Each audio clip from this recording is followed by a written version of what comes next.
এবারে club world কাপে 462 জন খেলোয়াড় খেলেছেন বিভিন্ন দলের হয়ে, যার মধ্যে সুপারস্কোরের রেটিং অনুযায়ী সবচেয়ে বাজে খেলোয়াড় রাউল এসেন্সিও। তার রেটিং সর্বনিম্ন মাত্র 5.40। আর এটা হবে নাই বা কেন? রাউল এসেন্সিও প্রথম ম্যাচেই একটা পেনাল্টি কনসিড করেন অত্যন্ত বাজে ফাউলের মাধ্যমে।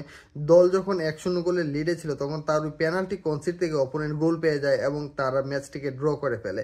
সেকেন্ড যে ম্যাচে সুযোগ পান মাত্র 7 মিনিটের সময় তিনি একটা রেড কার্ড খেয়ে যান এবং রেড কার্ড খাওয়ার পরে দল বাকি 83 মিনিটের জন্য 10 জনের দলে পরিণত হয়। তারপর জাভি আলোনসো তাকে বেঞ্চ করেন, কিন্তু ডিন হুইসেন যেহেতু কোয়ার্টার ফাইনালে রেড কার্ড খেয়েছিলেন তার ফলে রাউল এসেন্সিওকে বাধ্য হয়ে জাভি আলোনসো আরও একবার সেমিতে সুযোগ দেন এবং সুযোগ পাওয়ার পর তিনি একই কাজ আরও একবার করেন। ম্যাচের শুরুতে তার একটা জঘন্য ভুল থেকে পিএসজি লিড পেয়ে যায় এবং তখন থেকে রিয়াল মাদ্রিদ ম্যাচে পিছিয়ে পড়া শুরু করে, যার ফলশ্রুতিতে টুর্নামেন্ট থেকে আউট হয়ে যায় তারা। তো রাউল এসেন্সিও এবারে ক্লাব ওয়ার্ল্ড কাপে কার হয়ে খেলছিলেন? বেনজেমা যেভাবে ভিনিসিয়াসকে নিয়ে একবার বলেছিলেন যে ভিনিসিয়াস ইজ প্লেইং এগেনস্ট আজ, তো এবার কি Raul Asensio was playing against আজ? এই প্রশ্নটা কিন্তু থেকেই যায়।